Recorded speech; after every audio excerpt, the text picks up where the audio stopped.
অনেক স্মৃতি আছে। আমি রূপসী নাগিনীর একটা ছবিতে আমরা দুই ভাই থাকি। তো আমরা দুজন সাপুরিয়ার ছেলে থাকি আর কি। তো আমাদের সাপ ধরতে পাঠাচ্ছিল, তো সাপ ধরতে হবে ওই ছবিতে। তো মান্না কান্না করে পরিচালকের পায়ে ধরে ফেলছে যে ভাই আমি সাপ ধরতে পারবো না, আপনি ড্যানিকেতে ধরান না। আমি বলে আমি তো শহরের জন্ম, শহরের ছেলে, আমি সাপও দেখিনি, কীভাবে কি ঠিক আছে পুরা সাপ ধরবো। তো তখন ও ও ঠিকই রিয়েলি কাঁদতেছিল, কিন্তু সাপও ধরবে না। পরে ওই ছবিতে ওই সাপগুলো পরে আমাকে ধরতে হয়েছে। তো ও ধরার পরে আমার ও জড়ায় ধরে এসে বলছে দোস্ত তুই আমার বাঁচাইলি, আমি সাপ ধরলে মারা যেতাম। এরকম অনেক স্মৃতি আছে। শুটিং করতেছি, ও আমাকে মারতেছে, আমি ওকে মারতেছি। তো শুটিংয়ে আমাদের অনেক সময় কিছুটা ফোর্স লেগে যায়।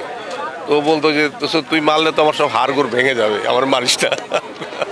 আমি তোর তো মারতেছি না, পর্দার জন্য তো তোকে মেরে দেখাতে হবে যে আসলে তোকে মারছি আমি। এইরকম অনেক স্মৃতি আছে দুষ্টমি।